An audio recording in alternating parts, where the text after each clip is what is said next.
Today's episode is brought to you by We Break You Buy. Interested in sports cards and memorabilia? Check out We Break You Buy on TikTok. We Break You Buy is a small operation run by three brothers, offering spots for a chance at winning some incredible sports cards and memorabilia. That's We Break You Buy. Check it out today on TikTok.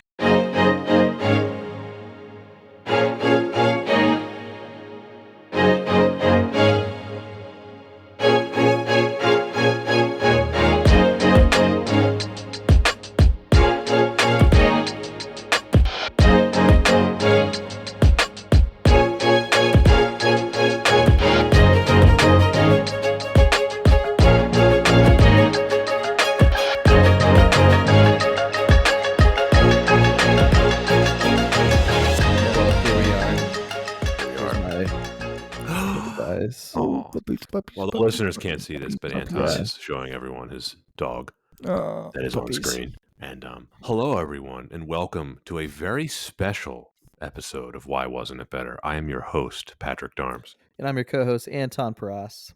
Producer Eric Taylor, welcome back to the podcast. Ooh, Mr. Boys, I am happy to be here. We are thrilled to have you back, because you know we only have you for the good ones and Lord of the Rings.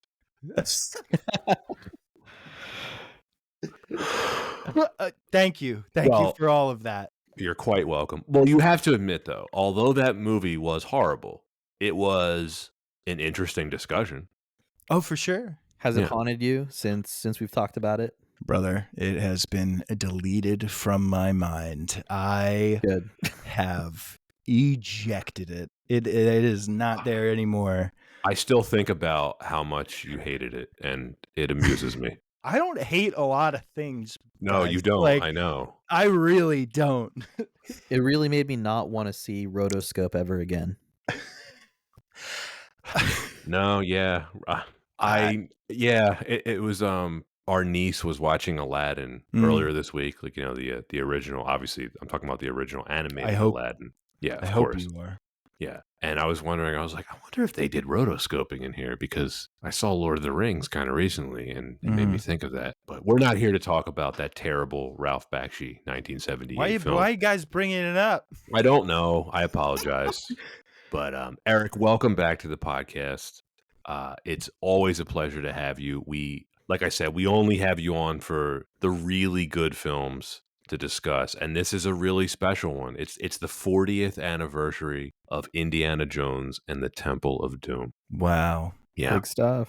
Bet everyone feels old. 40 years, I mean, dude? This came out before I was born. I'm not 40 yet, but still, like, this makes me feel old.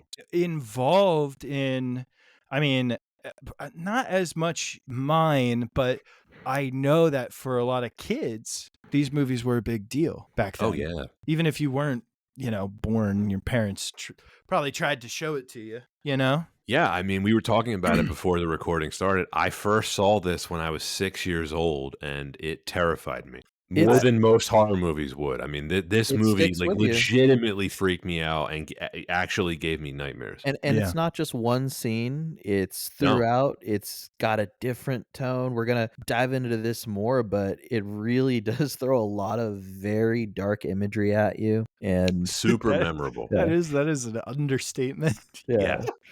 You're right. Imagery. But it's like Indiana Jones went into some sort of Temple of Doom. Wow. Yeah. Subterranean evil. He said the name of the thing. Yeah.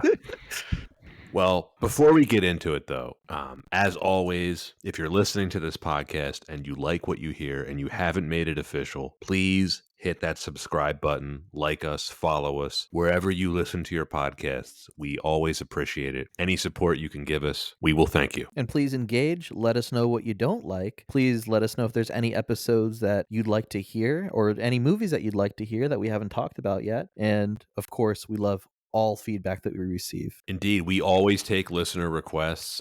We have a very long list of films that we're going to cover at this point, but we've already released a couple of episodes that have been specifically at the request of listeners.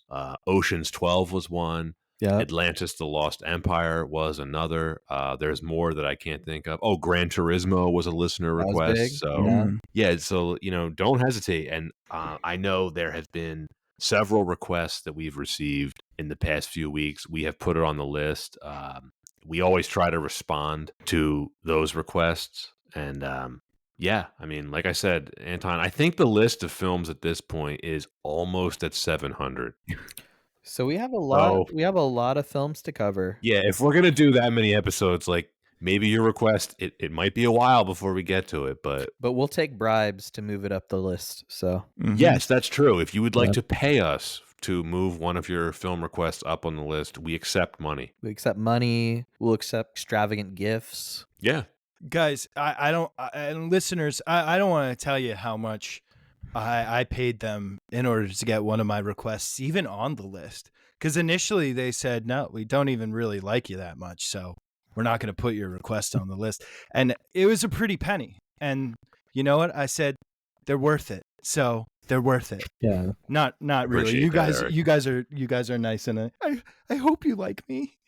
Of course we do. You know- on you that know note, it. Eric, Yeah. any promotion that you'd like to do, this is the time.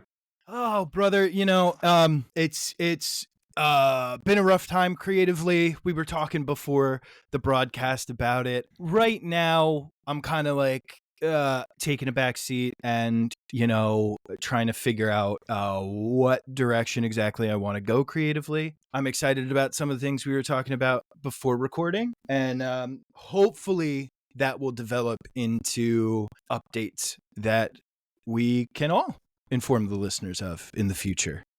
You know what I mean? So, still the same thing. Might be Thunder on Spotify, Circling Signals on YouTube, and there's other things coming, but I think everybody that I've talked to kind of feels the way we were talking about before, where everything's sort of in flux right now. Mhm. So, yeah, I'll be honest, there isn't much much of an update. That's okay. Yeah, it's fine. We always appreciate you having you on.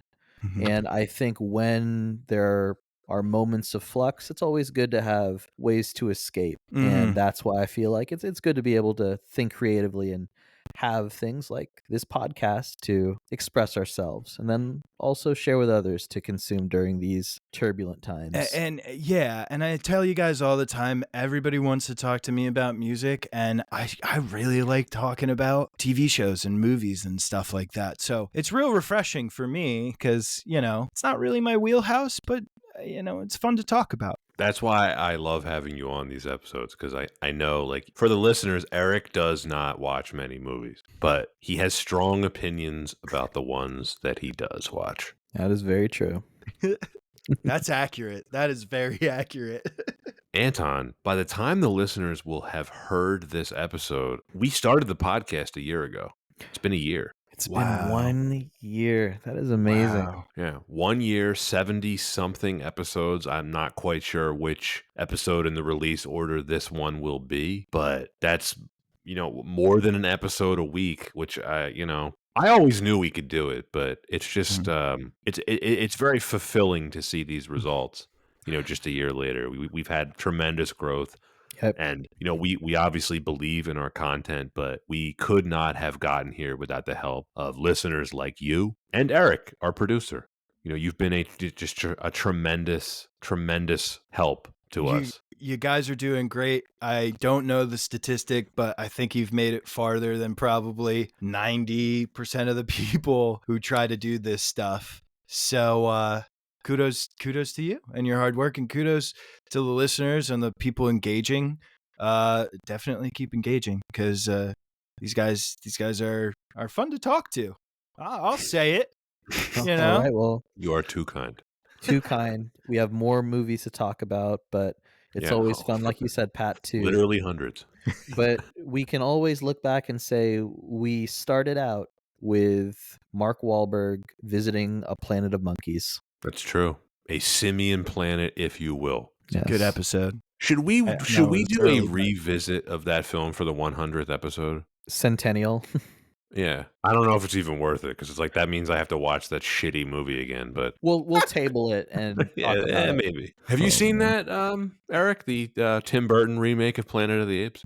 So again, I saw it in theaters once. Wow, Like, yeah, I mean, well, this was back. You don't know the history of my hometown, but there used to be a movie theater right in town. It was like wow! You had a whole movie theater? yeah, it was a piece of crap theater, but like we had a movie theater and it Did you have, had. so you had electricity. Oh, fuck off. Anyway, We had a theater and a shopping center with well, a dude, grocery store. And now it's a CVS. Is my point. Like it they turned a sucks. theater into a CVS. Yeah, and then so Ugh. what you would do? It was the perfect little like high school thing. You would go to the movie theater and then you would cross probably 5 lanes of traffic and go to the Applebee's that was like across the way, and Makes like sense. that was your Saturday night, you know. And There's nothing wrong with I that. wasn't cool because I didn't start drinking alcohol until after high school, so maybe that's what not very cool people did, but that's what I did.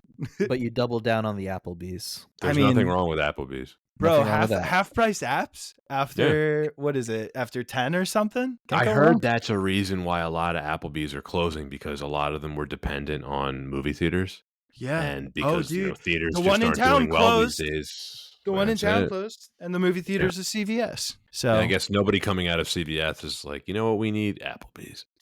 Well, if Applebee's would like to sponsor us, I wouldn't be opposed I don't know that because they have the budget for it right now, Anton. oh, man, I don't know that that they is can a afford bummer. us. shots. Yeah. Oh, Applebee's, if you can afford us, let us know. so We are mean no we? disrespect. We should talk about a movie. I could talk about Applebee's all night. Yeah, let's You get know into what I'm saying? this. Okie dokie, Dr. Jones. Hold on to your potatoes. The time is 1935. Through a series of misadventure in Shanghai and a narrow escape from death, famed archaeologist Indiana Jones and 2 unlikely companions find themselves in a remote village in India. A mysterious shaman tells Indy that his arrival has been foreseen and that he and his companions are destined to save the villagers. So begins the most daring and dangerous quest of Indiana Jones's career. Indiana Jones and the Temple of Doom was released on May 23rd, 1984 by Lucasfilm and Paramount Pictures. Directed by Steven Spielberg,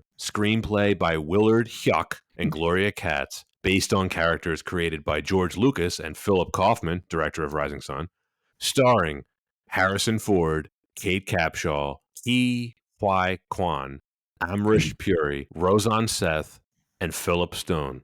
A budget of $28 million. That is the equivalent of $82 million adjusted for inflation, and a box office of $333 million. That is $976 million adjusted for inflation. Eric, I offered this film to you and no one else. Why did you immediately jump at the opportunity to talk about Indiana Jones and the Temple of Doom? I would say it's probably because I just recently got sort of into Indiana Jones. Because I think I mentioned earlier that this was part of a lot of people's childhoods, but it wasn't really part of mine. So I recently rewatched all of them. Like we binged them recently because they're all on Disney Plus, and because I have a 2-year-old, I have Disney Plus. So I was like, hey, I've never really paid attention to these movies. It's going to be fun to sort of go through them. And it's wild to me how much it's been referenced in other media. Does that make sense? Like, Makes a ton of sense. Yeah, I'm trying to absolutely. think of the which movie it's from, the scene where they go in and there's all those wooden boxes like stacked up and they're just like putting something away. Raiders of the Lost Ark. Yeah, so that is the first one. And Crystal Again, Skull. because I binge watch them, it's all kind of a blur. Right. So and I've seen that referenced in other comedies, other movies, stuff like that. So yeah, I think it's really interesting. Just and the practical effects, everything about it, about the entire series. And we talked earlier how the later movies are not that great, but we still kind of like them. They still have that charm, and that attracted me to the movie. So I think it's going to be fun to talk about. I've been looking forward to talking about this one since we started the podcast. This was on the list of films that I wanted to cover from the very moment that I thought of Why Wasn't It Better. This is the perfect criteria for Why Wasn't It Better. I am old enough to remember when this was considered the black sheep of the original trilogy. Anton, I know you are as well. When I first saw this as a little kid, it was introduced to me as, oh, this is the bad one. It's amazing how films' legacies change over the years, right? They can wax and wane. They can go up and down. But yeah, like when I first saw this, I would have been 6 years old. It would have been like 1994, somewhere around there. Like, yeah, this was presented to me as the bad Indiana Jones movie. Now that this film is 40 years old, its legacy has been assessed and reassessed, I think, multiple times. But this would have been an enormous deal when it was released in, May of 84. Steven Spielberg, who is a household name, obviously, today, he's one of, if not the most influential filmmaker of all time. This was like just Spielberg in his absolute prime, right? This was Spielberg not even 10 years removed from the success of Jaws, and he was just riding a wave of success that would last, I would say, 30 plus years, and I don't think any filmmaker will ever equal it. Now, we'll see what Christopher Nolan does, right? Christopher Nolan's been working for a long time, and I'm going to give him an excuse for Tenet and COVID. He's never really had a flop since, I don't know, we're going on 20 years now. But he might be the closest thing I can think of to a modern day filmmaker who is as well known and semi as successful as Spielberg. I think I'm selling Spielberg a little bit short here, but you guys get the gist of what I'm saying. Right. And also just the longevity. Nolan's also had quite a career, consistent releases over time, each just banger after banger. Totally see the parallel. Temple of Doom is an interesting one, right? Because I was doing the research for this film, and there's a ton of stuff we uncovered. Raiders of the Lost Ark comes out in 1981, right? Instant classic. It's a huge moneymaker. It actually got nominated for Best Picture, which I think some people forget. But Raiders of the Lost Ark, one of the greatest movies ever made. It's one of those movies where I've never really heard anyone say a bad thing about it. Like, have you ever heard anyone say, like, oh, I don't like Raiders of the Lost Ark? I've heard people say they were scared of it. But you never heard anyone say, oh, that's a bad movie. Yeah, exactly. No, never. No. So this comes out 3 years later. As far as I can tell, based on the research that I've done, this is the first prequel of the modern blockbuster era, which is pretty cool if you think about it. Because prequels are a dime a dozen now. Prequels happen all the time now. Every franchise has 1 or 2 or 5 prequels. But in 1984, prequels were not a thing. Now, the term prequel had actually existed since the 1950s in the literary world. Books were the ones that invented this, right? And of course, the Tolkien novel, the Silmarillion, that's a prequel. The Hobbit is a prequel to The Lord of the Rings, but of course, nobody thought of it like that because The Hobbit came out years before Lord of the Rings. Technically, a film called Butch and Sundance, The Early Days, released in 1979, was the first prequel film that I could find based on my research, but nobody remembers that movie, and it, of course, bombed at the box office. So Temple of Doom is it. It is the first prequel. Well, I have a bit of a rebuttal. Now this film is a sequel and a prequel, and it's in the interesting category of films that almost transcend the first film. Any guesses? Transcend? Yep. Ooh. I don't know. That's kind of vague. Sequel, prequel. You're talking about a prequel that came out before 1984? Before 1984. It's a prequel for sure, and Academy Award winning. Academy Award winning. Can you tell? Oh, are you talking about Godfather 2? Godfather Part 2. Okay, sort of, but I know that's why it is called Part 2. I know, but like I was saying, it is a bit of a prequel. Yes, you're okay. Yes, technically you're right. Yeah, I'm just glad I guessed that right. I was like, transcend. Oh shit, yeah. Okay, that's an interesting rebuttal. Yeah, it's like half a prequel. That's a good one. Eric, have you seen The Godfathers? Negative. I've never seen any of them. All right, I'm just going to move the conversation forward. So it is worth pointing out that here's the interesting part. Spielberg considers The Lost World Jurassic Park as his first pure sequel. He said, quote, "I don't consider Indiana Jones sequels. It's an adventure series that's different from sequels," end quote. Mm.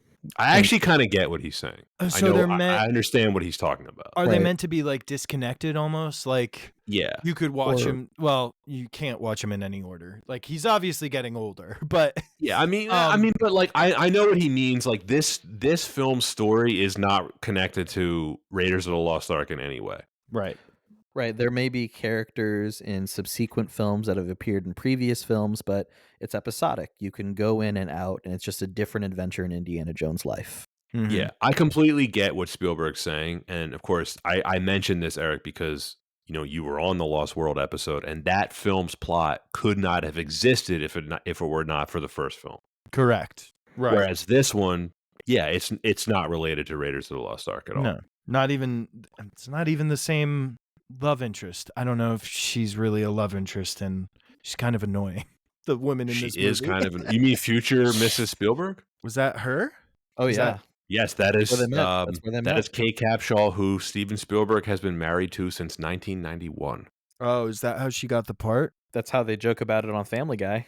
Yeah, all I know is that the love of his life, who he has been married to for 30 plus years, he met while filming this movie. I'm happy for both of them. So am I. They start with her They do. as a character, Yes. and oh my god, she's annoying. Well, we'll get to it, Eric. So It's sorry. all right. We'll hold back for now. We'll get there. I will say this. If the listeners are unfamiliar with this film and they've been living under a rock for 40 years, this film had a negative reputation for a long time. Steven Spielberg himself had something to do with that reputation. It has absolutely recovered since the release of Crystal Skull in 2008. I think for the most part, people think pretty highly of this film today. And like I said, this film terrified me as a kid. It is the stuff of nightmares that are in this. And that is an interesting point, right? That for a lot of series, I think the worst one, I can think of movies, I can think of video games, the worst one becomes a lot better in the context of the newer ones. And it's really interesting that the quality, and I guess this is sort of the thing with trilogies or sequels of any kind, right? The quality tends to go down. But there's a pretty big gap between this movie and even the movie after it and Crystal Skull, right? Last Crusade came out 5 years after this, and then yet 19 years until Crystal Skull. Right. It's so funny that in 19 years, we went that downhill. That the bad one becomes much better. And I don't think it's that bad. Oh, I'm not going to disguise my opinion of this even this early in the episode. I love this movie.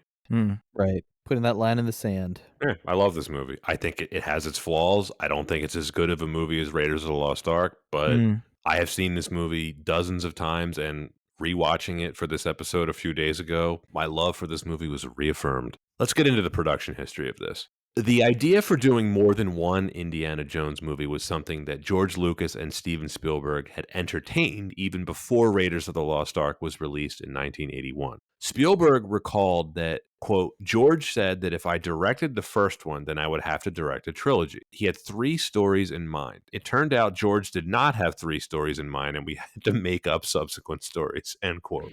Nice. Both men later attributed the film's tone to their personal moods following the breakups of their relationships. As he was going through a divorce during the making of this film, Lucas said, quote, "It had to have been a dark film. The way Empire Strikes Back was the dark second act of the Star Wars trilogy," end quote. Lucas set the film in an earlier year than the first to avoid repeating the use of Nazis as the villains. Spielberg originally wanted to bring Marion Ravenwood back, with Abner Ravenwood considered as a possible character. Lucas conceived of an opening chase sequence with Indiana Jones on a motorcycle on the Great Wall of China, followed by the discovery of a, quote, "lost world pastiche with a hidden valley inhabited by dinosaurs," end quote. Another idea was to feature the Monkey King as the plot device. However, the Chinese government refused permission for them to film in the country, requiring a different setting. So Lucas wrote a film treatment that included a haunted castle in Scotland, but Spielberg felt it was too similar to Poltergeist, the film he directed that he didn't direct, So the setting transformed into a demonic temple in India. Lucas came up with the ideas that involved a religious cult devoted to child slavery, black magic, and ritual human sacrifice.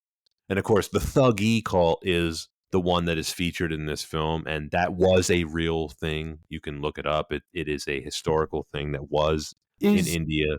Correct me if I'm wrong, that's where the word thug comes from, right? You are correct. Okay. Yep. Lawrence Kasdan, who co-wrote the screenplay to Raiders of the Lost Ark, he was asked to write the screenplay for this film, but he said, quote, "I didn't want to be associated with Temple of Doom. I just thought it was horrible. It's so mean. There's nothing pleasant about it. I think Temple of Doom represents a chaotic period in both their, Lucas and Spielberg's lives, and the movie is very ugly and mean-spirited." Wow. End quote. Harsh words from Lawrence Kasdan. I sort of get where he's coming from, though. I get it. He was also saying that in hindsight. True. I couldn't find a ton of information on why he turned down the film in the moment in what would have been like 1982, 1983. Like I said, that quote is from years later. Mm-hmm. So Lucas hired Willard Hyuk and Gloria Katz to write the script because of their knowledge of Indian culture. Really, I don't know if they were experts, but that's what Lucas thought. Fun fact though, for those two longtime collaborators with Spielberg and Lucas. Yeah. Especially Willard, he's gave the world the wonderful film Howard the Duck. Should we cover that? I don't know if anyone expected that to be good, Pat. We can cover whatever we want, though. Yeah, that's true. Actually, that means we have to watch it. And I don't want to watch Howard the Duck. I don't want to watch that. Once was enough. But maybe we should. Willard Hyuk, or Huyuk, however you pronounce his name, and Gloria Katz. Yeah, Lucas hired them because of their alleged knowledge of Indian culture. The old Rudyard Kipling novel and film Gunga Din served as an influence on this. So I really hope this isn't insensitive. Were either of them Indian? No. They don't sound like particularly Indian names, but as far as I know, they are not Indian, but hey, that's how it worked in the 80s. Brother, that is a That's why I said alleged knowledge of Indian culture. Is this one of those for sure. that explains a lot moments? I don't know. Yeah, we're going to get to the Indian culture stuff in this film. I'll just leave it there for now. Lucas handed Hyuk and Katz a 20-page treatment in May 1982 titled Indiana Jones and the Temple of Death, and he asked them to turn it into a screenplay. Now, scenes such as the fight sequence in Shanghai, the escape from the airplane, and the minecart chase came from earlier script ideas for Raiders of the Lost Ark. The first draft was written in 6 weeks in early August 1982. Quote, "Steve was coming off an enormously successful movie, E.T., and George didn't want to lose him." This is what Katz said. Continued, "He desperately wanted him to direct Temple of Doom. We were under a lot of pressure to do it really, really fast so he could hold on to Steve." End quote. For the role of Willie Scott, more than 1,000 actresses auditioned. Among the totally unknown actresses auditioning for the role was Sharon Stone. Finally, Spielberg chose Kate Capshaw after viewing her videotape test and showing it to Harrison Ford. Originally, Ki Wai Kwan's younger brother went to audition for the role of Short Round when Kwan tagged along. The producers had noticed that Kwan was giving his brother directions behind the camera during the audition, so the casting director had asked Kwan to give it a shot, and he was cast a few days later. Fast forward 40 years later, and he wins an Oscar. Good for him. For the role of Molaram, the arch-villain, they couldn't find anybody amongst the resident Indian actors in the United States, so they got a permit for Amrish Puri, who was working on 18 films in India simultaneously at the time of his casting. Puri had met with Spielberg and initially declined the role, but he was convinced after speaking with Richard Attenborough in The Lost World, whom Puri had worked on a small part with in Gandhi. I'm glad they real quick, they actually got somebody from India. Right. And they didn't hire like Willard Hyuk. Yeah. Yeah. You're glad they didn't hire Alec Guinness to play an Indian? Right. I mean, I think, yeah. And it's good that they avoided that because it was the 80s and they, Yeah, it was on. It could have happened, but it didn't, and we're thankful for it. Yes. Alec Guinness would have never played an Indian character in a film in 1984 that came out that we're going to cover, called A Passage to India. He would have never done that. Listeners, take note. Take note. Yes. Alec Guinness did, in fact, play an Indian man in A Passage to India, which is a film that we are going to cover very soon on this podcast. This season, right? Next season. Next season. Yeah. To continue on, the filmmakers were denied permission to film in North India and Amer Fort due to the government finding the script offensive. The Indian government wanted changes to the script and final cut privilege, so Sri Lanka was chosen. Wait, what? Yep. They didn't even shoot it in India? Most of it, no. Mm-mm. I mean, it takes- Sri Lanka but- is, but close it to India. takes place in... Okay. It does take place in India, yes. Oh, my God. Yeah. I mean, that's different from, like, saying something takes place in America and shooting it in Canada, I would say. Yeah. I would say they're different cultures. Yeah, They're not the same. They're different pavilions at Epcot. it's true. Oh, wow. I say that. I was just in Disney World recently. And, Oh, yeah, cool. the Oh, Canadian pavilion is its own thing. I can confirm. Quick before we jump back in, favorite pavilion at Epcot, Pat? Maybe China. Is it the food? Oh, the egg rolls were just so good. Yeah, makes sense. I figured either that or Mexico for the drinks. Mexico's tough because if you're walking around it clockwise, which of course almost everybody does, Mexico's the first one, and you start off with a margarita, which is outstanding. It's true. They make an outstanding margarita there. So pro tip, start with the margaritas at the Mexico Pavilion.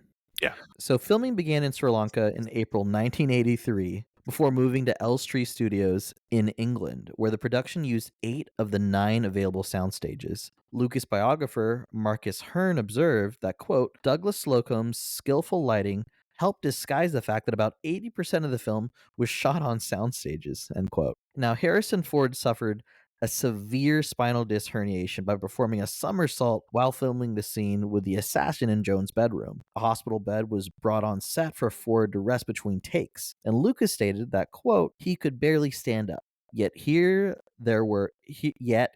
was there every day, so shooting would not stop. He was in incomprehensible pain, but he was still trying to make it happen, end quote. And with no alternatives, Lucas shut down production while Ford was flown to hospital on June 21st for recovery.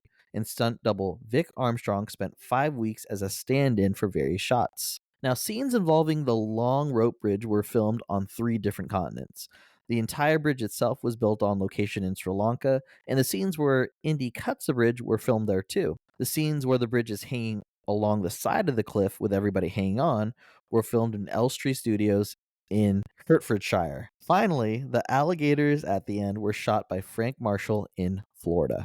Despite the setbacks during filming, Spielberg was able to complete Temple of Doom on schedule and on budget, finishing principal photography on August 26. The mine chase was a combination of a roller coaster and scale models with dolls doubling for the actors. Stop motion was also used, and fun fact, there was tinfoil in the background. After viewing the first cut, Spielberg said, quote, the first thing that we said was, too fast. We need to decelerate the action. I did a few more matte shots to slow it down. We made it a little bit slower by putting breathing room back in, so there'd be a 2-hour oxygen supply for the audience, end quote. I find this particularly fascinating because the pacing is one of the things about this film that I think has aged the best. These films are paced like modern films, and I think that's one of the reasons why you can show the original Indiana Jones film to a lot of younger viewers and they like it. So Spielberg saying that he felt the original cut of the film was quote unquote too fast, he was really ahead of the curve here without realizing it. Mm-hmm. Yeah, I guess you're right. I mean, I didn't have really much problems with the pacing. I really like finding out more about the practical effects and stuff that, I just think that's really cool. And, I think movies would be better if there was more of an effort to return to that. I don't know if I'm just aging, if I'm just being a boomer about it. But you know what I mean? Because I like it. That's another thing. It's aged well because there is that charm about it. There's that practical effects about it. That's why people love the original thing. Or well, I guess it was a remake, right? The thing, the thing that everyone knows. Yeah, everyone knows. Yeah, exactly. Yeah. And they always point to that as spectacular practical effects. And I think it's more creative and just more impressive. then we'll just CGI it. So We're gonna get to Yeah. the effects later. We have a whole section about it, but there's a lot of stuff in here, Eric, that you probably don't even realize are special effects. that's awesome. Yeah, another thing too with just pacing, similarly looking at the film The Thing, a horror film, maybe not everyone would put Temple of Doom in the category of horror, but it does feel like a horror film for a lot of parts. Oh, And yeah. with that pacing, a great horror film needs tension to build, and this film benefits because of that. This thing's under 2 hours. Yeah. This Yeah, is like I it's think amazing. it's like 114 minutes or something. It's pretty brisk. Yeah, which is good. I mean, you wouldn't want an action adventure movie to be like too much. And it's so funny because now that you mentioned the horror movie, like I'm thinking of, I haven't seen the whole movie, but I've seen like in Texas Chainsaw Massacre where there's that infamous dinner table scene. And I can think of a more recent analog in Resident Evil 7. There's a similar scene at a table and everybody at the table is crazy. And there's like just disgusting things on the table. And there's this air of I'm not really safe around these people. And now that you mention, there are actually a lot of analogs between this movie and a horror movie. Despite the controversy over some of its content, which we're going to get into, the movie was a huge success at the box office, and it actually did pretty well critically. It has a 77% Rotten Tomatoes score. Roger Ebert gave this a perfect 4-star rating, and he said, quote, "The most cheerfully exciting, bizarre, goofy, romantic adventure film since Raiders of the Lost Ark, and it is high praise to say it's not so much a sequel as an equal. It's quite an experience," end quote. Pauline Kael, writing for The New Yorker, said that, quote, "Nobody has ever fused thrills and laughter quite in the way that Spielberg does here," end quote. And she claimed that the movie was the, quote, "most shearingly pleasurable physical comedy I've seen in years," end quote. Trivia time. Internationally, this was the highest grossing film of 1984. In North America, it ranked third behind which two films? The Goonies? No. No. 1984, you say? Yes. Both the number one and number two films in North America in 1984 were comedies. Anton, you're going to kick yourself if you don't get this. Okay. Yeah, I'm bad with movies, so I don't know. I'm trying to remember. It wasn't Coming to America, right? No, that was 4 years later. Right. Oh, you're okay. so close, though. I'm close. Oh, you're so close. I'm close. Yeah. If I'm close with that, Beverly Hills Cop. Yes. Okay. That's the number one movie. Number one. Number two was a special effects heavy movie. Special. Jeez. But it was a comedy. Yeah. It was a comedy. 84. And I'll give you a hint. The title song from this film was a massive number one hit. Little Shop of Horrors. No, it's one of the most famous songs of the 80s. I mean, you say that, and I think one of the most Breakfast famous Club, songs of the 80s. Like you know this song. Give us one more hint. Yeah. Supernatural shit. The Ghostbusters. Yeah, Ghostbusters. There we go. Yeah. Jeez, Great that's bad. summer That's for the bad movies. that I didn't. That oh Temple wow. Ghostbusters and Beverly Hills Cops, pretty awesome. In that same year, actually, I do remember this from our recording. That was also the same year Search for Spock. Yes, it was. Yeah. Wow, what do you know? It rhymes sometimes. It's like poetry. It rhymes. All right. It's time to talk about why wasn't it better. I have a quote here from Spielberg that I want to read to you because it's really stuck with me. He said, quote, "The danger in making a sequel is that you can never satisfy everyone. If you give people the same movie with different scenes, they say, 'Why weren't you more original?' But if you give them the same character in another fantastic adventure, but with a different tone, you risk disappointing the other half of the audience who just wanted a carbon copy of the first film with a different girl and a different bad guy. So you win and you lose both ways." End quote. I gotta say, I know what Spielberg is saying, but the latter thing that he was talking about in this quote, that is what I want out of a sequel. I want something new. Just give me something different. And that's one of the reasons why I love this movie so much is they made every effort to make this as different from Raiders of the Lost Ark as possible. And that's really cool that you say that because, everyone has complaints about the newer Star Wars movies, right? But My biggest complaint was it's just the same thing again. Like, They didn't take give any me risks. give me Right. something bigger. Give me something, um, you know, like you said, different, diabolical, something I can't fathom or foresee. You know, and it's cool that you point that out, and that I think it was pretty successful in deviating and We'll um, talk about it. This film was enormously successful financially, hmm, but we're going to talk about the backlash. hmm, Talking about why wasn't it better, we're going to start with the number one, the racial stuff. There's no getting around this. Yeah. This film contains some racially insensitive stuff. It would not fly today. There's Mhm. no way in hell this film would be made today. At least not the way that they made it in 1984. This was actually temporarily banned in India, and it caused some minor protests at the time of release. You know, we were clowning on Willard Hyuk and Gloria Katz earlier for their alleged expertise on Indian culture. The depiction of Indian culture in this film was heavily criticized, especially, you know, it's all centered around one scene, right? The dinner scene, the baby snakes, the eyeball soup, the beetles, the chilled monkey brains. None of well, this is actual Indian food. and even I'm sure even other cultural aspects, even the religious aspects, were probably inaccurate, or the depictions of them were overblown. I don't know much about the Hindu religion, but I don't think it was handled delicately whatsoever. Yeah, and especially at a time period where there's not a lot of films or even in the mainstream communicating what is Indian culture, things like that can Hmm. be very reductive when the only appearances to a wide audience are things like what we see in the film. So I mean, while it may not be the intent to say like this is Indian culture, when that's what's spread, it can be very controversial. right. The dinner scene is not only racially bizarre, it is disgusting. It also really doesn't do a whole lot for the plot. It takes up about 10 minutes, and if you think about the plot of this movie in the context of this scene, it's kind of just wasted screen time. It's just gross. And I think I think it was gross for grossness sake. You know what I mean? Yes. And you're right. I mean,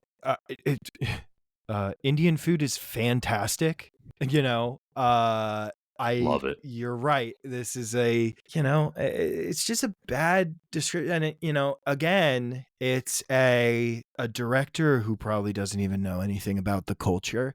And you could have probably built an even cooler story if you had actually consulted people within that culture. You know what I mean? Indian food is possibly the finest cuisine in the world. I love Indian food. I really miss living in Jersey City. I lived there for years, and I used to get Indian takeout about once a week. Brother, I got a place within walking distance of me. It's I'm jealous. bad. It's I'm bad. jealous I'm because I there all the love Indian time. food. Now I know what I want to get for dinner. Thank There you guys. go. We figured it out.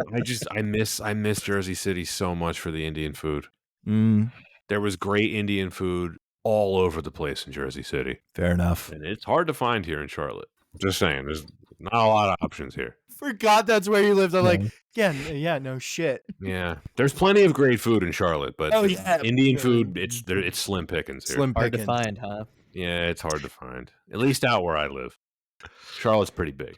I wanted to add this context related to the scene because I know you'll find this interesting. So I own the novelization to this film because, of course, I do. The dinner scene in the novelization actually makes sense for the plot. It provides some useful context. So when they're eating all this weird crap at dinner, it makes Indiana Jones suspicious of the entire place, and he knows something's wrong because when he's talking to the British military guy, he's remarking how devout Hindus would never eat this kind of food, and the food that they're serving here is a bastardization of Hindu culture. That would have been really helpful to include in the film because that actually serves the plot of where even before he gets back to his room, he's suspicious of the whole place because obviously they stop at the palace because of what the village shaman tells them about. There's evil there. They're worshiping Kali. They're doing a whole bunch of shady shit. So he's suspicious to begin with. And in the novelization,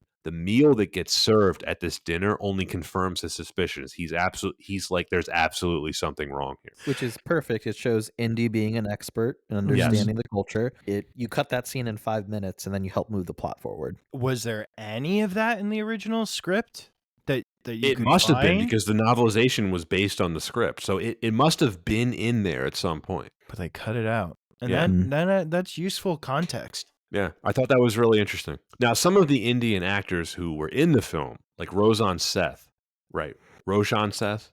Sorry if I'm mispronouncing his name, but he plays Chatter Lal, the prime minister for the Maharaja. He mentioned that the banquet scene was a joke that went wrong, and he said, quote, Stephen intended it as a joke, the joke being that Indians were so smart that they knew all Westerners think that Indians eat cockroaches, so they served them what they expected. The joke was too subtle for the film, end quote. It's hard to do that in context, especially when It is. It's not, he's the director and it's not his culture. And I mean, all of these are useful, like after thought contextualizations. When I first saw it, though, I wasn't thinking about that. You know what I mean? It wasn't, I don't feel like it was portrayed well. No, I mean, look, I think we can give Spielberg and Lucas the benefit of the doubt. Like, obviously, we don't know them. We've never met them, but we know a great deal about them. I can't believe they intended to offend anyone. Oh, no. And I mean, we haven't really, it was also, you think about even the 90s, being racial stereotypes in movies were normal throughout the 90s. So, oh yeah, it's into the 2000s. It's something that we're more recently becoming aware of and breaking out of those cycles, and really great media has come of it. But I don't know, man. So it just, thinking back on this movie, it just doesn't sit right with me. Well, Amrish Puri, in his autobiography, he expressed the whole controversy around the film as, quote, silly. He said that, quote, it's based on an ancient cult that existed in India and it was recreated like a fantasy. If you recall those imaginary places like Pankot Palace, starting with Shanghai, where the plane breaks down and the passengers use a raft to jump over it, they slide down a hill to reach India. Can this ever happen? But fantasies are fantasies, like our Panchatantra and folklore. I know that we're sensitive about our cultural identity, but we do this to ourselves in our own films. It's only when some foreign directors do it that we start cribbing, end quote. And that's a very level-headed take, I think. I agree. Yeah. The white savior narrative was brought up as a criticism as this film, with Indiana being depicted as a great white hero upon landing in the remote Indian village. The villagers are unable to help themselves. I get it. You see it, but I get it. Yeah. I mean, that's a lot of films the way they work then.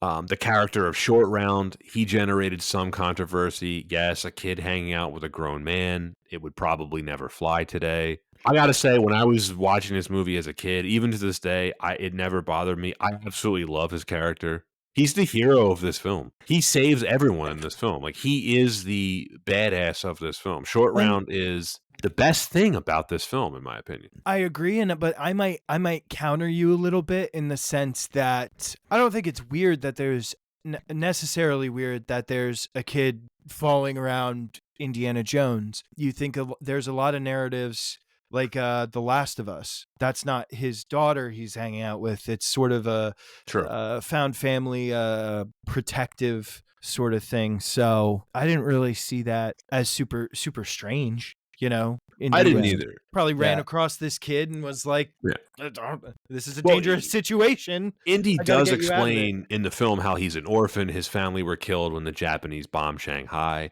Right. The novelization, again, it sheds some light here. In the novelization, it mentions how Indy is trying to help him emigrate to the United States. And then Short Round takes it upon himself to help Indy in Wuhan, the guy, his friend that gets shot in the club in the beginning, who never gets mentioned again. That's disrespect to Wuhan. So much disrespect. It is. Shout out to Wuhan, played by David Yip. He's a pretty famous actor in Britain. Anton, we were talking about him earlier. He's also in A View to a Kill. Eric, I know you've never seen A View to a Kill, but I won't hold that against you. It's fine. Check it out, Eric. It's a fun one. I'll surely Okay, check it out. okay. I'm gonna take a beat here, Anton. If we're gonna introduce Eric to James Bond, I don't know that I would start him with A View to a Kill. That's fair. I didn't know we were at that. Those were the stakes. Yeah, Probably nothing Eric, else. can we have you on for a Bond movie? Would that be acceptable? Oh to you? yeah, dude. I've always said I was like, oh, I really want to like watch a bunch of Bond movies because I Okay. don't. We can't I start mean, you I with A View to a Kill. Then that might be the I worst don't film know. to start you with. I mean, I I think I know saw. No. it's I so saw fun. The No, submarine, Anton, no. submarine, Grace Jones, Eiffel Tower. You just let me Christopher know what to Walken's the watch. bad guy. Mayday. What are they gonna do? Make more? It is. There's a lot there. And Bruce Wayne, why you dressed up like Batman? Well, I think Yeah. we can move on to the next reason. I think so. The violence is the next reason why this wasn't better. Was this film violent? I didn't notice. Yeah. Serious?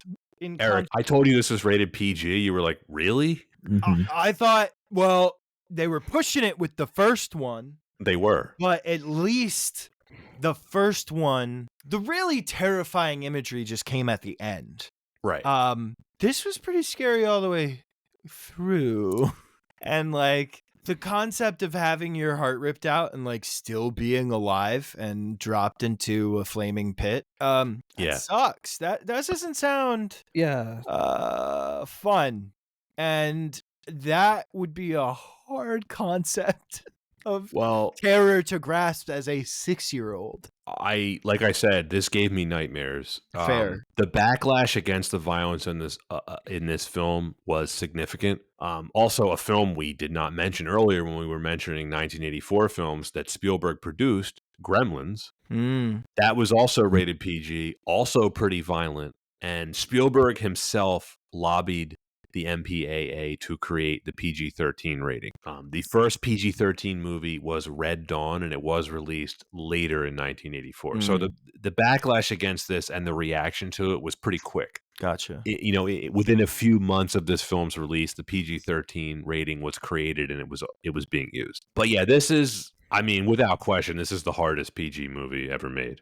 You're right, and like the dinner scene and when Indiana gets hypnotized or whatever, and he's like, I don't know, there's some scary concepts. Yeah. And maybe there was some connection to Indian culture or this particular cult, but it did seem violent for violence sake. You know what I mean? Especially if you were gearing this movie in a PG mindset, like there's creative ways you could sort of hide that. You know what I mean? Like have a scene where it's like a shadow on the wall where somebody's taking the heart out. You know what I mean? It's you can do it indirectly so that you're not, I don't know, scarring kids.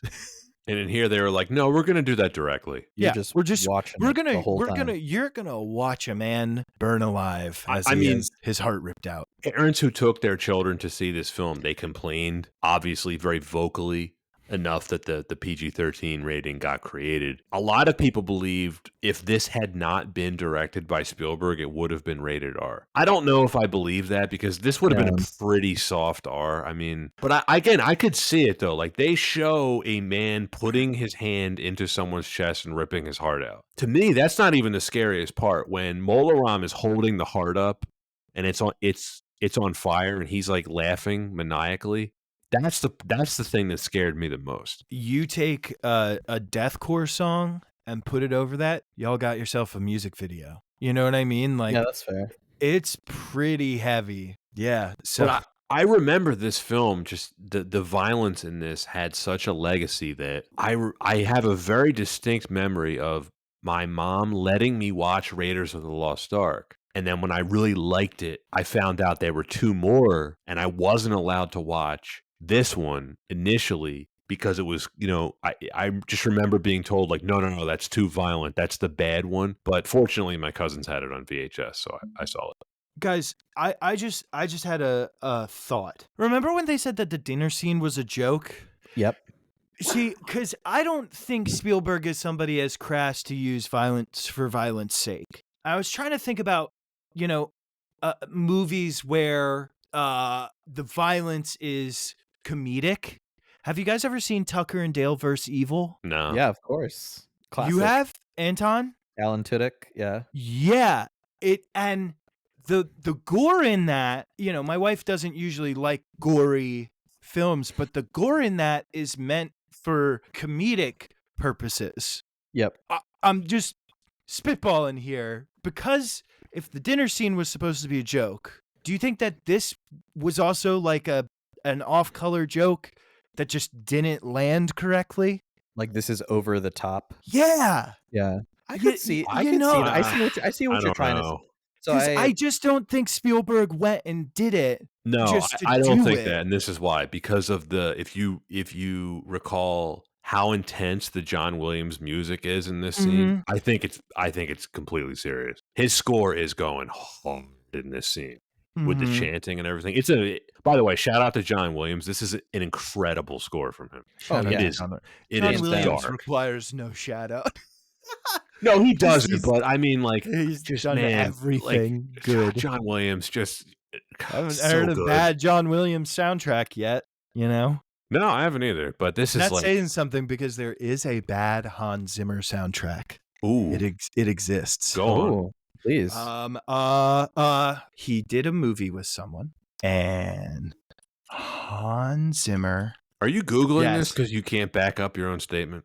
No, because I don't remember. Oh, yeah, he collaborated with Pharrell. Oh. For what? Despicable? No, it's not Despicable Me, right? No, I think that'd be a interesting Hans Zimmer film, Despicable Me.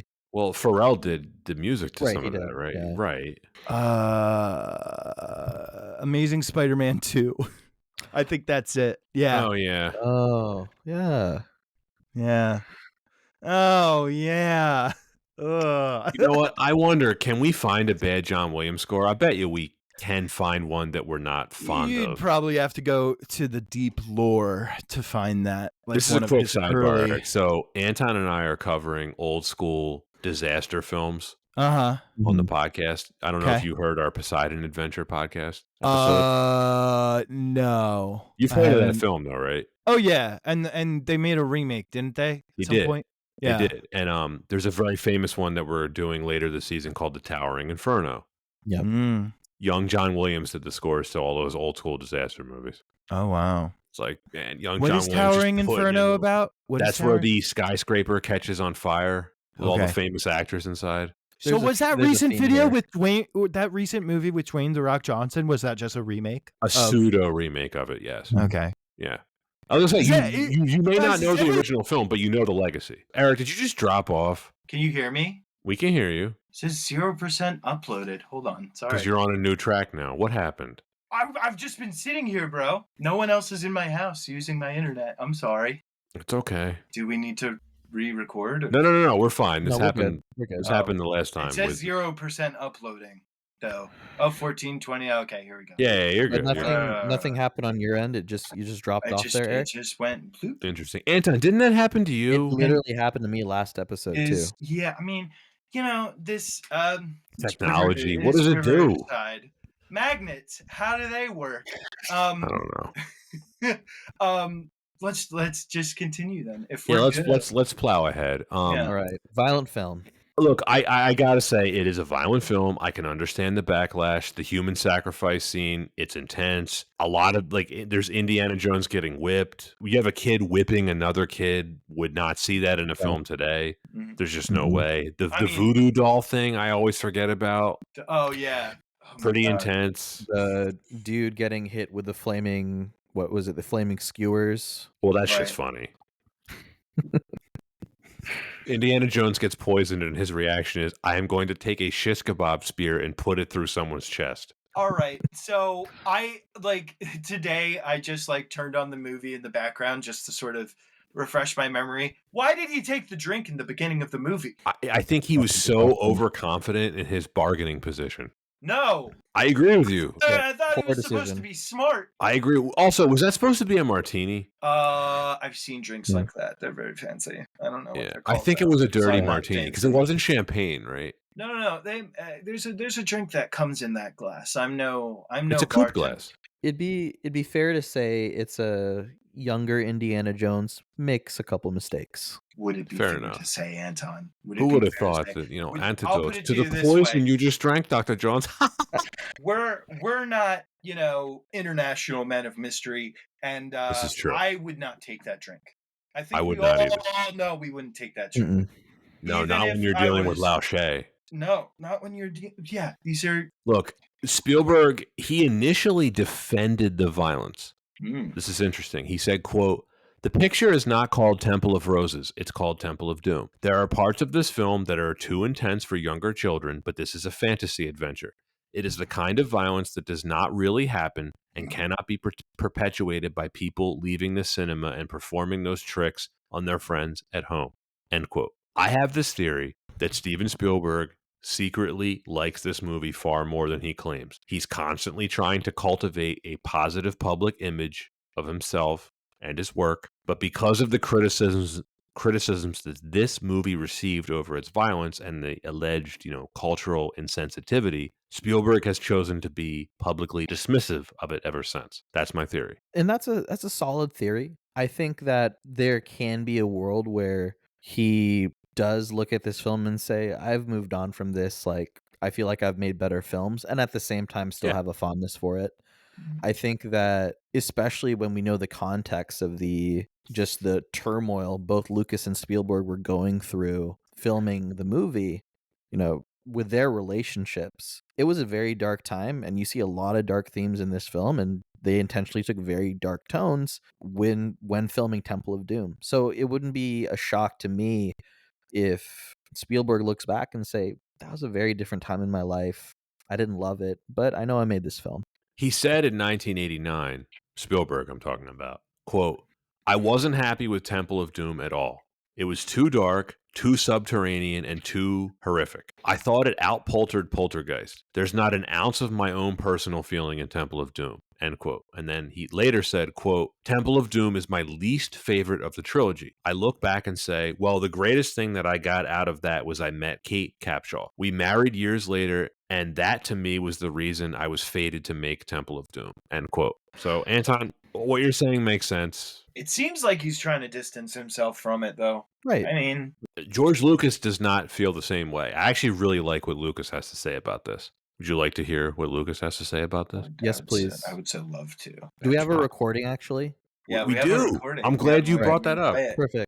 I'll All play right. it right now. I love this movie. It's just slightly darker in tone and not nearly as fun as the first. End quote. That was really nice Right. of George Lucas to just call into the podcast and Yeah. give his thoughts. Yeah, Lucas, what a And- guy. Generous. There's something to be said about that. Every time the more that I think about this movie, it's not, what am I trying to say here? I don't like it less, but through our conversation, I think I've become more critical of it. Does that make sense? And is it because of these very controversial aspects? Not really. So when we just talked about something getting darker, right? Mm-hmm. You think about something like the Harry Potter movies. Like they get old, as they get older, they get darker. Those movies get darker and darker and darker. I think if you wanted to go darker, it would have been better off being a sequel. Does that make sense? Like a real sequel where Indy's older, not younger. Usually when you go younger, Oh. it's happier, more innocent. And if this is supposed to be a younger Indiana Jones, and maybe I'm Only a maybe year, I'm though. wrong, I see what you're saying. because I feel like sometimes the sequels, they get darker, and it's when you have a character that goes through as much as Indiana Jones does, it's like it's all fun and games until someone gets hurt or gets their heart ripped out of their chest. You know what I mean? Or their Yeah, face no, busted off. Yeah.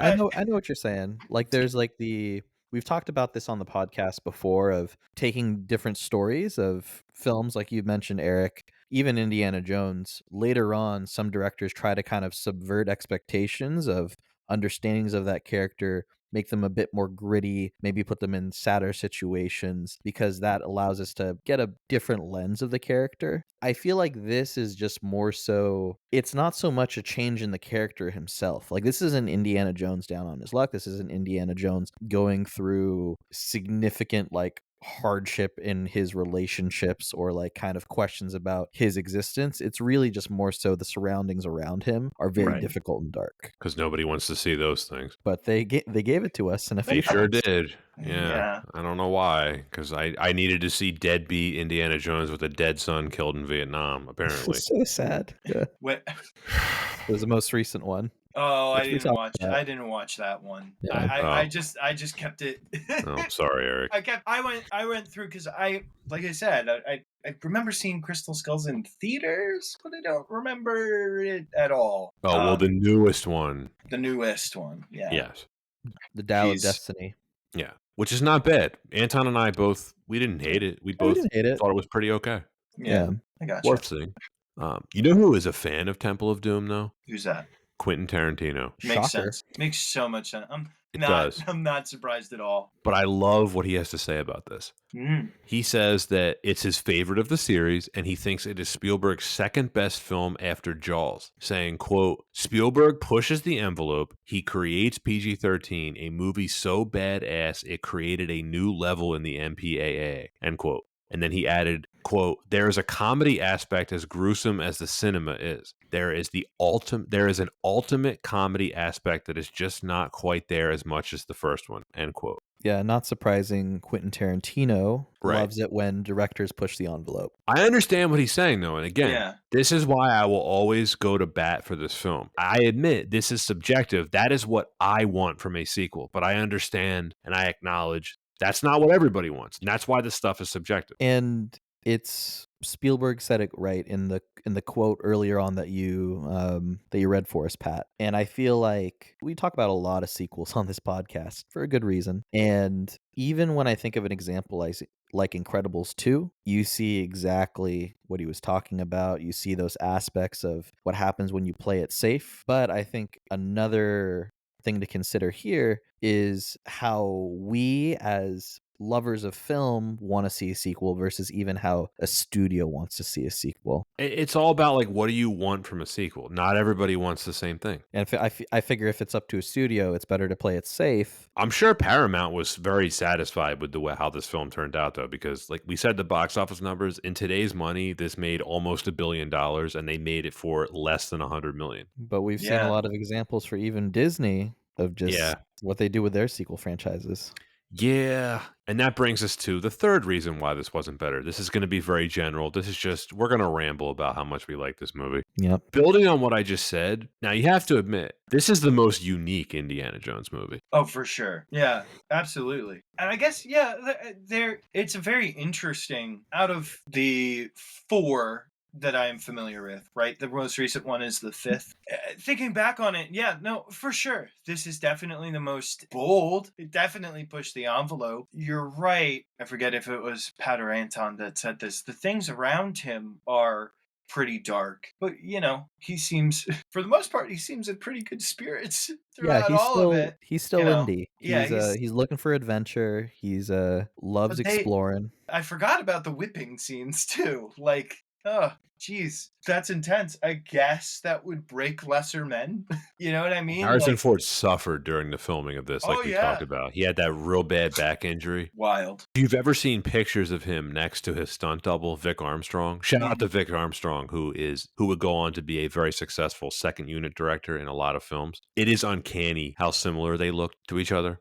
Wow. So all the stuff that Vic Armstrong is doing in this film, I could not tell when it was him versus Harrison Ford. Well, you said that he's basically stood in for Harrison for. There's there's entire sequences of this film where it's Vic Armstrong. I actually think this film is underrated. As well loved as this film is, I actually do think it's underrated. I think this is one of the greatest action movies ever made. It's one of the best special effects movies ever made. This has got some just iconic set pieces. It's one of my favorites because of the setting. It's so hard to be able to capture just the exotic setting, capture just the beauty and the horror of being able to be in a setting like that and then make it feel just so real. There was such a sincerity to it. And for me, that's always why it's stuck for me over the years, because it didn't feel like a lot of films that I'd seen up to that point as a kid. I've never really seen a movie like this. Like, even 40 years later, and like, yeah, some of the effect shots, you can tell that they're of a time. You think about that minecart chase. I've seen a lot of movies. I've never seen an action sequence quite like that before. Just being able to also experience that aesthetic, I would, I'll definitely say, Pat, Eric, if you ever find yourself in Disneyland, not Disney World, Disneyland actually has the Indiana Jones ride, which is heavily influenced by the Temple of Doom. And That's awesome. you ride in a mine cart, you go through you ride in a mine cart. Sala's there with you, talking you through while you're in queue to get into your mine cart. It is such a fun ride. It's my favorite ride at Disneyland. So highly recommend it. Folks to check it out. I did not know that was a thing. Now I need to go to Anaheim. I'm probably never gonna make it out there. I'm so sorry. Fair enough. Eric's like, that sounds cool, but nah. Yeah, I don't like plane rides. You know who liked this film, though? Harrison Ford. He said, quote, "I felt it was funny and explored interesting dark places. That scene where he takes the heart out, that was a new thing, a dark thing. But I enjoyed that about it. It also possesses some of the craziest action, the most energy. I think it's a good film," end quote.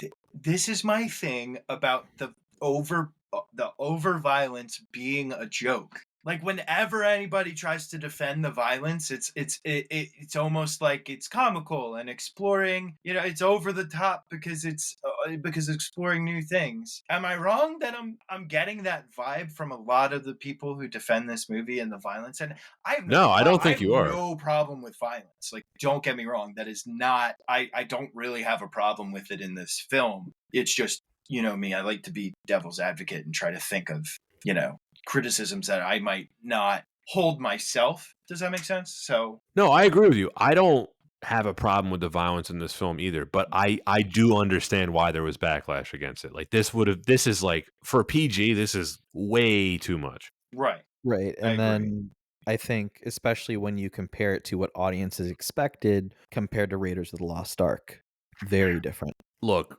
Harrison Ford, his performance is amazing in this film. Again, I think this is an underrated Harrison Ford performance. The look on his face when he's possessed by that black sleep, it's pretty creepy. Yeah. I want to give a shout out to the off-white dinner jacket that he's wearing in the pre-title sequence. Shouts out, very classy, very great look. It's amazing. It's a wonderful homage to Sean Connery and Goldfinger. Yep. I own one of these jackets. It is the jacket that I would have worn for my wedding reception, Eric, if it had not been canceled due to the coronavirus pandemic. Boo, corona. The look that Harrison Ford has in this film, Eric, that is what I would have worn at the reception. My brother, that is what I looked like for prom, except it's a great look. Instead of black accents, because my date's dress was orange, so I was like a reverse creamsicle. It was fantastic. I love it. No, the performances in this film in general, I think, are very good, -1. Ki-Wai Kwan, I guess he was credited as Jonathan Ki-Wai Kwan, but he goes as Ki-Wai Kwan now. Yeah. Is that correct, Anton? That's right. Okay. He's amazing in this film. I understand maybe some of the criticisms about his character, but he is a badass in this film. He can drive a car. He throws a punch. He's very pragmatic. The second he gets put in chains, he just immediately starts using the hammer to break himself out. He saves Indy. He saves everyone in this film. Oh, yeah. They'd all be dead if it wasn't for him, for sure. I think the villain, he's pretty one-dimensional, but the guy, Amrish Puri, his acting's fine. His acting's good. There's not a whole lot to his character. He's just a, cartoon villain. Yeah, one-dimensional bad guy that will tear your heart out. I was going to say, he does memorable stuff. Kalima. But not much from the motivation front, or at least compelling motivation front. Yeah. No, he just wants to channel the power of Kali and take over the world with the Shankara stones. Evil or something. Power, who doesn't? Power, yeah, who doesn't? Can I just so there's something that I wanted to bring up about the Indiana Jones universe. So Christian God confirmed, like Hindu gods confirmed. Like, why are there not greater ramifications on the rest of the world? You know what I mean? Like, and he's just a professor He hasn't been silenced by any government agency. You know what I mean? I don't know. Those discoveries would certainly, rock our world. There would be some notion of it. Am I wrong? You ask good questions, and I'm glad the films never go into it. I guess you're right, but I don't know. I like Crystal Skulls makes sense. I don't really remember the third one as well as the other ones. You know what I mean? Well, that was it was Last Crusade, and then that is Last Crusade. Yeah, Last Crusade is the You Chose Poorly, right? yeah. Okay. But then I mean, That's I think my favorite one. But it's because of Sean Connery. I was gonna say, I'm not surprised why. But But it's I think that's part of the beauty of the series is things like that. It's able to continuously add mystery back to it. So right, ending of Raiders Lost Ark, it's just back into that scene that you talked about where it's just all the big cardboard boxes. It's like it's a mystery among all the mysteries of the world. Fair enough. And they crap on it, Crystal Skull. They sure do. Do you just want to get the Kate Capshaw stuff out of the way now? Yeah. Okay. Screaming. A lot of screaming. A lot of screaming. She is the weak link here. I don't want to be too harsh on her. That's how the character was written, I guess. Which so yeah, and perhaps a lot of the times when you have a bad performance, it's not necessarily the fault of the actor, right? Like it could be the direction they were given. It could be, you're right, how the character was written. But my problems are not necessarily with the acting. It's just the character themselves. I mean, she just didn't seem like a capable character. Whereas I feel like, what was the love interest in the first one? Marion. What's her name? Marion. She was a bit more capable. You know what I mean? And I guess trying to give him a different group of people to interact with, right? But I just didn't like the character, it's sort of stereotypical ditzy blonde. I don't know that anyone's ever defended her character, so to speak. I mean, no one's defended her character, but you made a really good point there, Pat, that I just want to emphasize is she played to how the character was written. They wanted a very damsel in distress. When I say George Lucas, Steven Spielberg, very intentional that she just was not there to help them, more so than to be someone to be saved, a bit of a damsel in distress. And this too, in production of the film, they use 80,000 different kinds of live bugs, and they didn't know how badly Kate hated bugs. So think of that, using that throughout the whole film and shooting, is that they're literally putting her in situations where she's just terrified. And so they were literally going for just someone to scream and be in peril and to be saved. That's who they wrote. They got it. They did it. Look, and she met her future husband making this film. So and the behind the scenes stuff is great. I'm really not negating that, and I do not think that she got the job because Spielberg was pining after her. My problems lie with the character, not necessarily the performance or the fact that they eventually got married. That's all well and good, and I think she was hired on her merits. I just don't. I find the character annoying compared with somebody as endearing as Short Round. What do we think of the Shankara stones as the MacGuffin? I feel like they're a real part of Hindu folklore. No, I don't know if they're just inspired by or. They don't have their own Wikipedia article, I can tell you that. Oh, I mean, are they the true Infinity Stones? They're based on something dude, that you can look up called the Shiva Linga. I am not an expert on this at all. No. I will say this. The shot of the Shankara stones in the skull, where it's zooming in on it and the soundtrack is giving us this amazing wind sound, it's iconic. It is. It's so cool.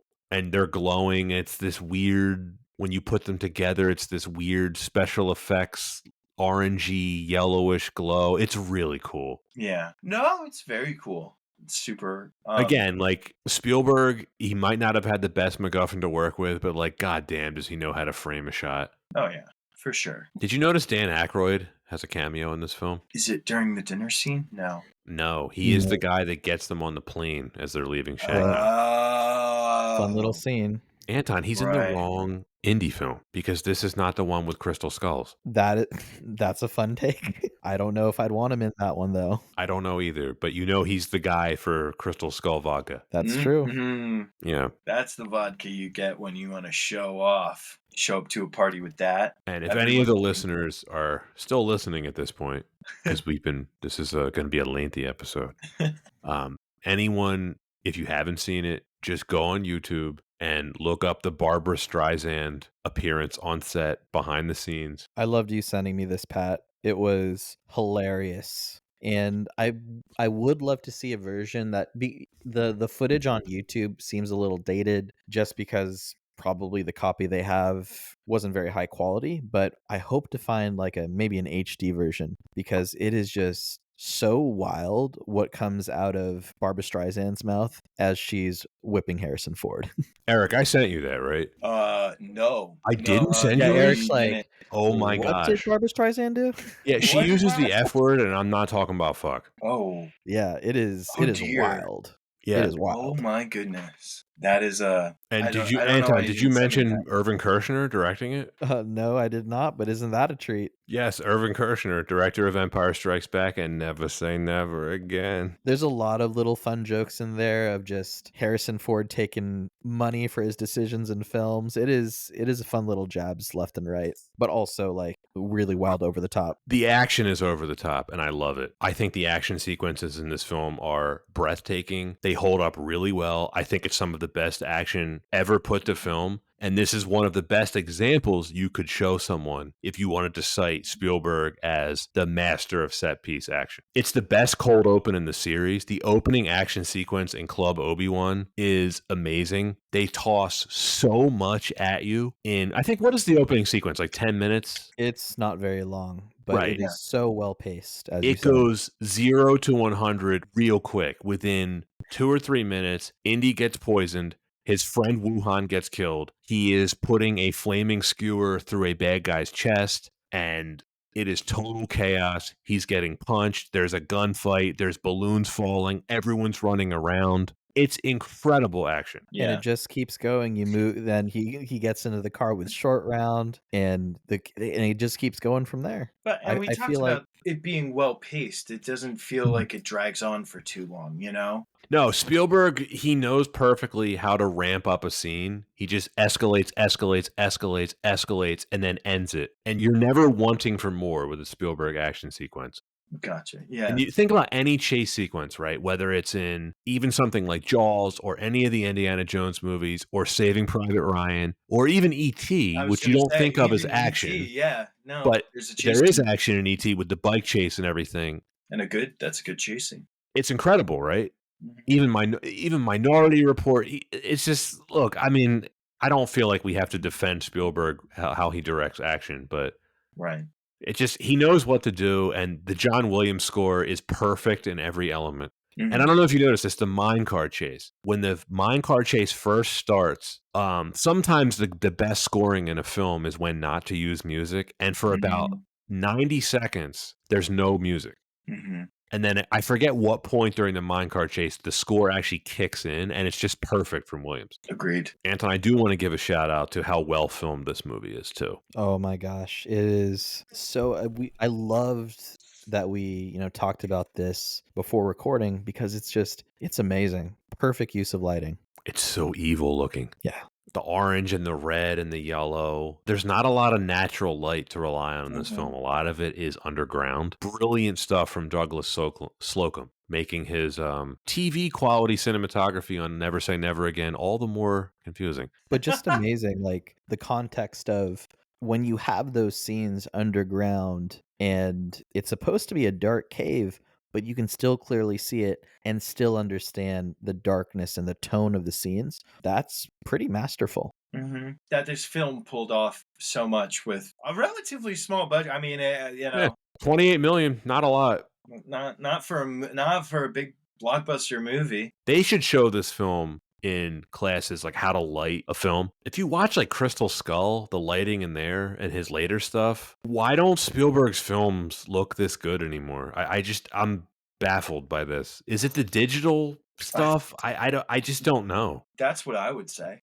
I would say it's probably the fact that as digital became something that was a tool that people could use, I don't want to say it became a crutch, but it became easier to get whatever vision you had in your head out instead of being constrained by practical effects or anything like that. But as we've talked about, those constraints actually tend to make a better movie. But Anton, what do you think? No, I million% agree. Like, it's constraints that really allow for creativity to blossom because you try to figure out and solve for ways to make something work, whether it's let's create a miniatures for this minecart scene and make it look badass despite not having the CGI to do it, versus nowadays it's just more simple to shoot what you can and fix it in post. Right. Sometimes it looks really good, don't get me wrong. I feel like CGI has itself a tool, but there really is a bit of a crutch in terms of heavily relying on it. And we've seen that very significantly for the prequel Star Wars films. Is just a very just a egregious example. Awful. A whole Yeah, bunch of movies, dude. I mean, it's especially now, with the Marvel movies, all that stuff, the newer ones. Spielberg basically was one of the principal creators of the modern blockbuster. He was the trailblazer for like 30 plus years. Back in the day, right, you would go to see a Spielberg movie, you knew it was going to be special, you knew that you were going to see something you would never see before. You don't feel that way about his movies anymore, even though some of them are still very good. All of the modern 2000s era and on Spielberg movies that I can think of, they have a very similar look to them, which is like this blown out backlit glow. It almost has like a digital sheen to them, even though as far as I know, he doesn't shoot his movies digitally. I think he still shoots everything on film. Like Minority Report has the worst example of this. If either of you have seen that, I know Anton, you have. It has this really weird, washed out, glowy look to it that I just don't think ages well. And I blame Janusz Kaminski. And if the listeners don't know who Janusz Kaminski is, he is the director of photography that Spielberg has been working with exclusively since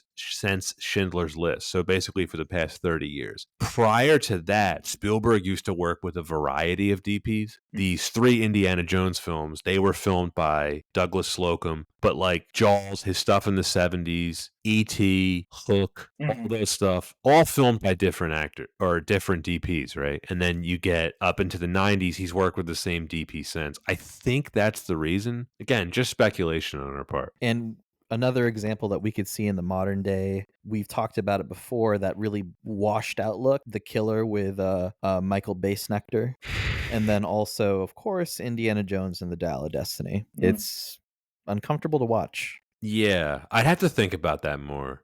You're talking about the one with Michael Firestarter? Yeah.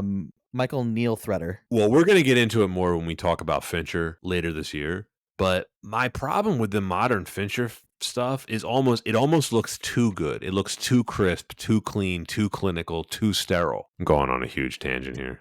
I could see Eric losing interest visibly on screen. He's like, I don't know what the I don't watch a lot of. We talked about this earlier. I don't watch a lot of films. I don't know a lot about. All right, let's bring this back to Temple of Doom then. Yeah, because this is one you have seen. Right, Temple of Doom.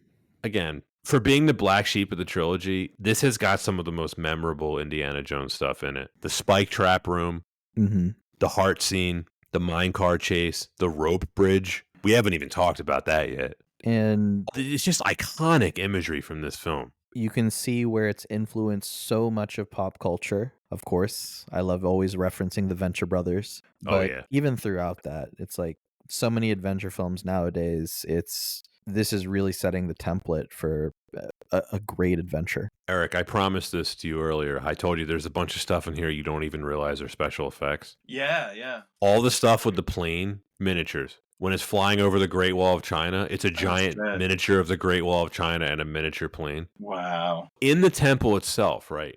Mm-hmm. When there's the shot when Indy, what's her name, Willie and Short Round are looking out over the temple. You have a huge set, right? But it's combined with a matte painting. The shot, like the Kali statue and the lava pit, that's all matte painting, like incorporated into the shot. Super cool. Yeah. Any of the shots of Pankot Palace, it's a giant matte painting. There was no real palace. And that's real good. Actually. Yeah, you don't even realize it. You don't think about it. No, I had no idea.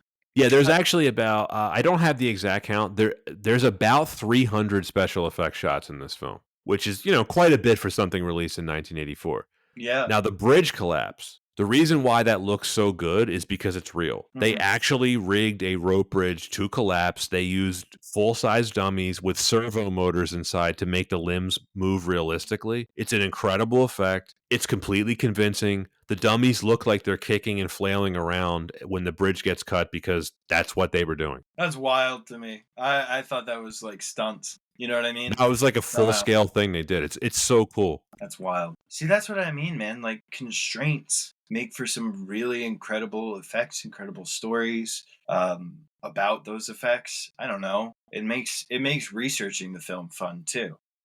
Oh, yeah. Nowadays, I love doing the research for this stuff. It's so fascinating to watch. Like, there's like little YouTube clips you can watch where they're just like rigging everything. It's so cool. Yeah, nowadays it's like, it's either you're finding out about how little the VFX artists are paid or whatever the heck Godzilla -1 did, because everybody's ranting and raving about how great that movie is without much of a budget. Do you guys know about that? I figured you guys. I haven't seen it, but I really want to. I really want to as Yeah. well. You saw it, Anton, right? I have. It's probably the best Godzilla film I've ever seen. No exaggeration. And the effects are great, are they not? I mean, It is incredible. Story, effects. And I saw people are saying, "Oh, it was shot for 15 million," and then like the director was like, "I wish I had 15 million." Like, you know what I mean? Like, constraints build to better things. And I just want to nerd out real quick because The Witch, that horror film that recently came out, I forget who directed it. Eggers. Yeah, small budget, great looking period piece. Oh, terrifying film. Great film though. Oh yeah, great film. But yeah, I think if I'm taking something away from our discussion tonight, it's that constraints are better than I would just throw CGI and $200 million at it. Yeah, it's hard nowadays to. It's like I get it. There's so much benefit of being able to utilize CGI, being able to fix things in post in terms of like speeding up the timeline or just making things easier in general for the shooting process. But when we do get instances where directors make conscious decisions to work with constraints or create practical effects or really go out of the box to create magic, it's very impressive and it's well worth it. And a couple of examples that come to mind, I really love the film Cabin in the Woods. And there were so many practical effects and especially when you go to the behind the scenes, the care put into that film. And then another modern example, we've mentioned his name already, Christopher Nolan, and his dedication to the practical effects as well. But back to Temple of Doom. Indy, cover your heart. I mean, it's good that we talk about other films when we talk about this film because it sort of, stems into a lot of other discussions about why are these films, love it or hate it, this film was influential. It changed the way people view the movies, how people rate the movies. You know what I mean? So, yeah, it really tugs at your heart, almost pulls at your heart. Almost pulls it right out. Kalima Shakti Day. Yeah, this movie's so quotable. You've been texting me quotes. I sure have. Yeah. What is that? Antidote to the poison you just drank, Dr. Jones. The poison works fast, Dr. Jones. Oh, man. So great. Nice try, Lao Shay. I said that to my wife a few weeks ago. She was like, what? What are you talking about? Or the very famous Indy. It's funny how we talked about like there's quotes about how funny this movie is.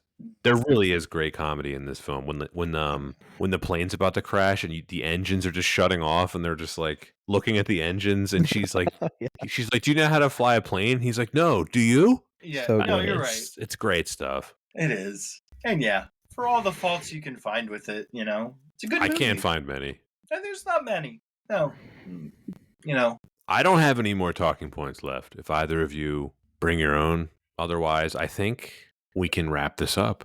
Ready to dive in? Yeah, ready to dive in. Let's do it. Yeah. Eric, you're the guest. You know we have to offer. Do you want to give your rating first, second, or last? You know how I like to do this, boys? And I feel like it's a tradition at this point, so I will go last. Anton, you know what? You go first today. Yeah. Happy to go first. Okay. First off, you just got to say the things that weren't great about this film because it's not a very long list. Very controversial stuff about race. That's one. I think, like, to me, that is the most glaring thing. And one could argue the violence, but now we can actually start to get into things that I love, which is things like intentional change of tone, being able to put in things like the violence in a very courageous way to show, again, that change of tone, and then really bring this film to a different level. So different from Raiders of the Lost Ark, and amazing to see, and a breath of fresh air for a clear and intentional decision to tell a very different story than what originally made the team a lot of money. And there's a lot of merit for that. And as a lover of film, I have a lot of respect for that. I mentioned it earlier that there's so many examples of sequels that play it too safe. It makes sense from a studio standpoint to really stick to the things that made the original successful or beloved. But when especially you see a film like A Temple of Doom and you say this was a different chapter in the Indiana Jones story, from my perspective, and a lot of people agree, a very fun one. It's so great to be able to touch on things that really go into different areas of excitement, fear, the horror, and in such well done ways. It's not a horror film, but it has horror tendencies.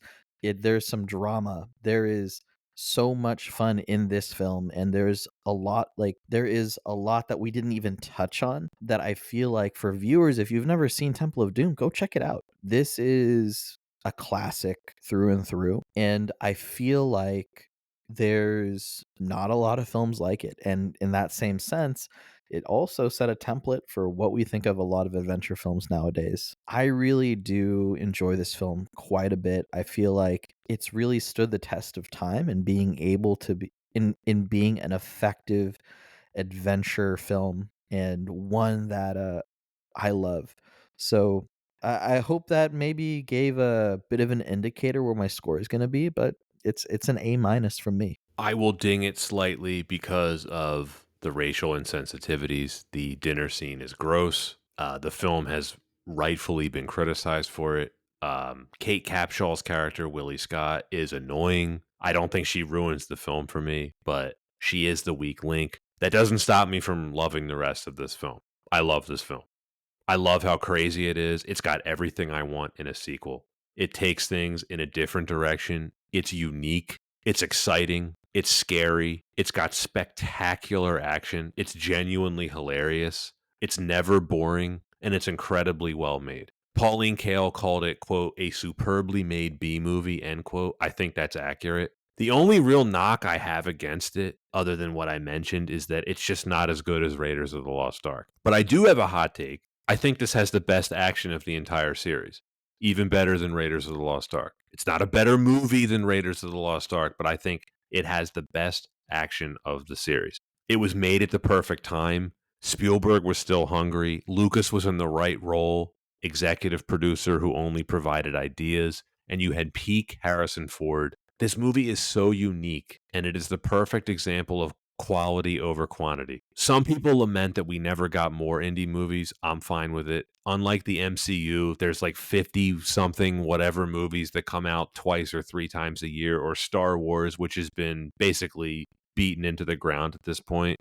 There's a dozen Star Wars movies. There's 5 different streaming shows or whatever. I'm still waiting for Nuke Gunray, by the way. We have 3 original indie films and 2 bonus ones, right? So we basically have 5 movies in 40 years. Mhm. All of them have a beginning, a middle, and an end. They're not trying to be part of some bullshit expanded universe, quasi-fantastical, let's connect all the dots thing. These movies are special because of the opposite of that. They lacked self-awareness. They weren't trying to recapture. This movie in particular was not trying to recapture some old magic, some lightning in a bottle thing like they did with Crystal Skull. All Lucas and Spielberg were trying to do was pay homage to the action serials from the 1930s and the 40s that they loved as kids. They were just trying to make an entertaining movie. And that is the primary reason why I stand by that we should just enjoy these movies for what they are. We're never going to get a good Indiana Jones movie again, and you should never hope for one. This movie is a perfect representation of why prime Steven Spielberg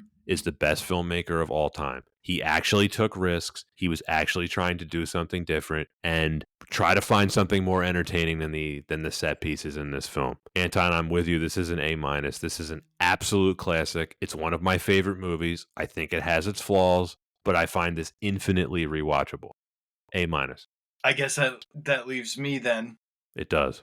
Oh, geez. Something doesn't have to be good for you to like it. I like a plethora of objectively bad movies. This is not a bad movie by any means, and it's super fun. And as somebody who just recently, I would consider myself somebody who just recently got acquainted with Indiana Jones. This isn't a movie that I typically watch. My top movies generally, not to sound pretentious, need to have either some kind of cosmic element or, need to do something really, really different. And while this was different for an Indiana Jones movie, it is at its core an action adventure movie, and a damn good one at that. When we engage with stuff, and I mentioned it before throughout the 90s, when we engage with stuff that's made, in the past, we're going to encounter more cultural insensitivity. And I think we can still enjoy things as long as we recognize that cultural insensitivity and say, now we're going to do better. And, we understand why this is culturally insensitive. Based on what we talked about here, I am not positive that it was intentional, and it's just, unfortunately part of the movie's legacy. For me, that doesn't take away the importance of these movies and the importance of what Spielberg and George Lucas did with this character. I disagree with you guys in terms of where you would place it on a scale. And it's so funny, Patrick, that you said this is a really, really good B movie, and that's about where I would put it. I would recommend it if you haven't seen it. And I don't know far too much about the action adventure genre, but I don't know. There was something for me, and I it's ineffable. I can't really put my finger on it. It did not hit me the same way as the first movie, and it certainly didn't hit me in the same way as the third movie.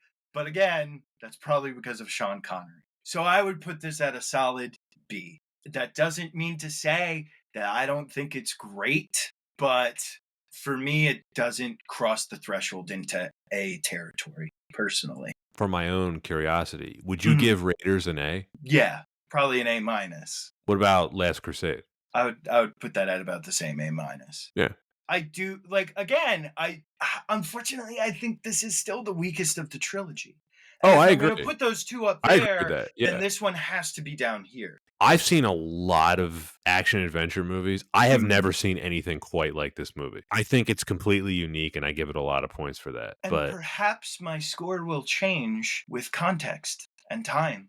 And I've also been, every time I've gone last, I'm like, I'm not changing my answer. And that's the thing that I had to kind of wrestle with The Lost World, is like my nostalgia. And that's part of the thing that, I didn't want it to cloud my rating on that film. And regardless of the significance of this film, it wouldn't really change my rating on this film either. like I said, I don't think it's bad. I just, No, B is great. That's a great movie. It doesn't pass to a threshold where I'd be like, man, that's an A, and that's just me. So yeah, that's my. Now, I don't have it on the top tier of Spielberg films. Oh yeah, Like, he's done so many A movies for me. It's like, it's not quite on that level. And we talked about this, remember, on the Last World episode. You're like, are you judging a film that Spielberg makes because it's a Spielberg film? And Anton, you said it. You're like, yeah, I am doing that. yeah, It's true.